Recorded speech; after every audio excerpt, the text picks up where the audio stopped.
Ito ay rated SPG. Striktong patnubay at gabay ng magulang ang kailangan.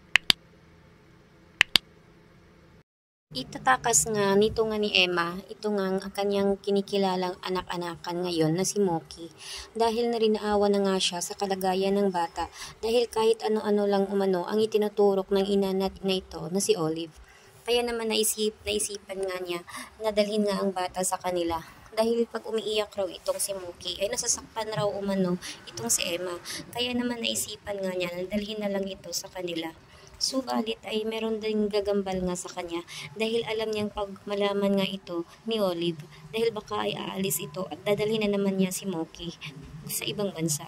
Kaya naman ay minabuti na nga muna ngayon nga ni Emma na isikreto na muna na pumupunta-punta siya doon sa loob ng silid ni Moki dahil alam niyang baka masisante siya at baka hindi na niya makapiling pa ito nga ang kanyang anak-anakan na si Moki. Naaawa nga siya sa bata dahil kahit na ano-ano na lang umano ang itinurok ng kanyang ina dito sa katawan ng bata at nararamdaman niya na pag may itinurok nga ang kanyang ina ay bakit nga lumulubha ang kanyang kalagayan.